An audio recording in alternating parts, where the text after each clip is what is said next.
अस्सलाम वालेकुम व्यूअर्स।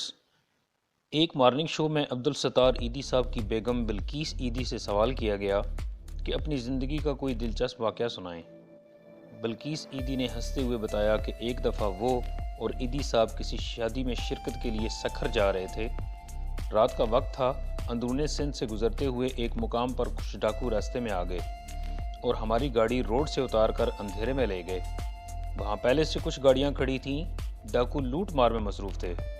थोड़ी देर में एक डाकू हमारी तरफ आया। ड्राइवर और ईदी साहब को बाहर निकलने का कहा। इन दोनों की तलाशी ली और जेब खाली करा ली।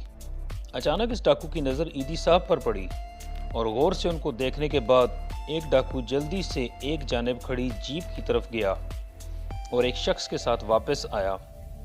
इस शख्स ने टार्च की रोशनी ईदी साहब के चेहरे पर डाली और पूछा, आप अब्दुल सत्तार ईदी हैं? जवाब हाँ में मिला तो वो डाकू का सरदार एकदम परेशान हो गया।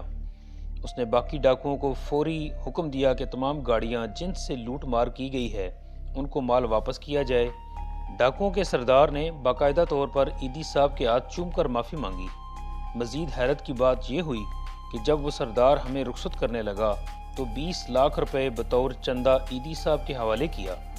ईदी साहब के इनकार पर बोला, सर, जब मेरे जैसे गुनहगार पुलिस मुकाबले में मारे जाते हैं तो हमारा कोई रिश्तेदार हमारी लाश तक वसूल नहीं करता और ईदी साहब ही हमारी लाशों को कफन देते और दफनाते हैं। व्यूअर्स, ये वो ज़माना था कि जब डाकू भी आला ज़र्फ़ हुआ करते थे और उनको इतनी पहचान ज़रूर होती थी कि लूटना किसको है।